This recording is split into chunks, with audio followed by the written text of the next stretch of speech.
불황이 장기화될 여지가 커 보입니다. 이럴 때는 얼핏 보면 사소한 듯 해 보이지만 결코 사소하지 않은 고객의 수요와 불편을 파고드는 것이 전략입니다. 철저하게 소비자의 불편, 그리고 재미, 그리고 돈 절약과 맞바꾸는 것이죠.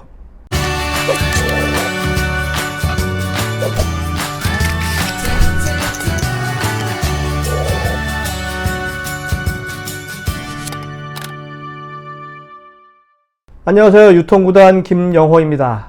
오늘은 때때로 불편함을 팔아라. 장기적인 경기 침체로 인해서 대부분의 소상공인들이 경영 악화와 매출 감소로 인해서 어려움을 겪고 있습니다. 하지만 지금과 같은 불경기에 그냥 손 놓고 경기가 좋아질 때만 기다려서는 안 됩니다. 지금까지의 관행과 변화에 민감하지 않았던 과거를 철저히 반성하고 미래지향적 마케팅을 도입하려는 시도를 해야 할 것입니다. 그런 측면에서 예전부터 갖고 있었던 고정관념에 도전장을 내는 색다른 사례를 알려드리고자 합니다. 이른바 고객을 괴롭혀라 전략입니다. 불편함을 주는 것이죠. 한 사례입니다. 일본의 한 주점, 종업원이 지나가는 손님에게 외칩니다. 한 잔만 하고 가세요 라고 말이죠. 퇴근하고 집으로 가는 길, 출출하던 차에 잘됐다 싶은 직장인이 주점으로 쑥 들어갑니다. 가게 안에는 서서 먹고 마시는 손님들이 가득하죠. 그렇습니다. 일본에서는 서서 먹고 서서 마시는 음식점들이 인기입니다. 사람들은 음식점에 들어가서 자리부터 찾아보죠. 음식은 앉아서 먹는 것이라고 생각하기 때문이죠. 일종의 고정관념인데요. 최근 일본에서는 서서 먹고 마시는 음식점이 인기입니다. 한 잔만 하고 가세요. 그러면 손님은 딱 한 잔만 마시고 갑니다. 이런 음식점이 인기를 끄는 이유는 뭘까요?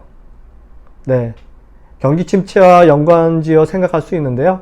한 푼이라도 절약하려는 소비자의 마음을 서서 먹고 마시는 음식점이 간파했다는 얘기입니다. 컨셉트가 흥미롭다 보니까요. 이를 체험하려는 고객들이 점차 늘어나고 있습니다. 그러니까 일본의 직장인들이 발걸음이 끊이지 않는 이런 음식점에 발걸음이 끊이지 않는 이유는 세 가지가 있습니다. 서서 먹다 보니까요. 상대적으로 술자리가 일찍 끝나고 술을 적게 마시니까 술값도 덜 나와서 좋고, 적당하게 술에 취해서 기분 좋게 집에 가서 또 좋고, 딱 한 잔만 하고 싶은 손님의 마음을 헤아린 서서 마시는 주점의 경영 철학은 단순합니다. 술을 파는 곳이라면 술에만 집중해야 한다. 그래서 일본 주점은 술 중심입니다. 술맛이 좋으면 인테리어가 궁색하고 가게가 다소 비좁아도 괜찮습니다. 어차피 딱 한 잔만 마시고 가면 그만이기 때문이죠. 서서 먹고 마시는 주점은 고객이 머무는 시간이 짧기 때문에 원가 절감 효과를 얻을 수도 있습니다. 인건비, 인테리어비, 운영비를 많이 투입하지 않아서 더 좋습니다. 색다른 고객 대응 방식이라 입소문이 빠르게 퍼지는 장점도 있습니다.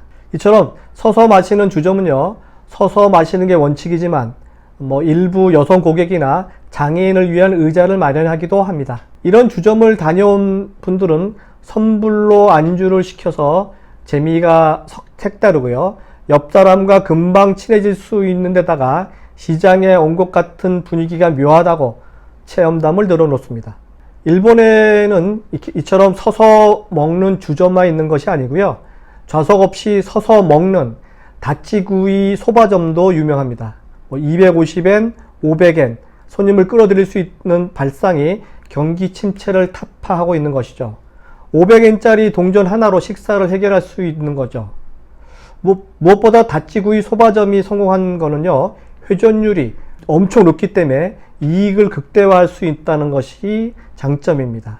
손님이 음식을 주문하고 먹고 떠나는데 걸리는 시간이 약 10분이면 족하기 때문입니다. 서서 먹거나 마시는 점포 운영은 발상의 전환이기 때문에 새로운 소비자들에게 신선한 체험이 될 수도 있습니다. 사실 과도한 서비스로 인해서 심적으로 피곤한 소비자들에게 청량 음료와 같은 신선함이 될 수도 있습니다. 손님에게 불편을 파는 점포로 먹고 마시는 모든 아이템이 이런 경영을 시도할 수 있으리라 생각이 됩니다.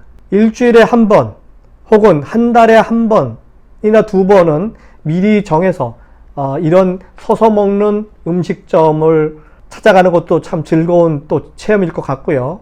이런 것들을 미리 시행하겠다고 알려주는 방식도 간헐적 불편 제공 방식이죠. 이런 방식도 음식점 경영에 또 다른 묘미가 아닐까 생각해 봅니다. 이상은 유통구단 김용호의 때때로 불편함을 팔아라 였습니다. 다음 시간에 뵙겠습니다.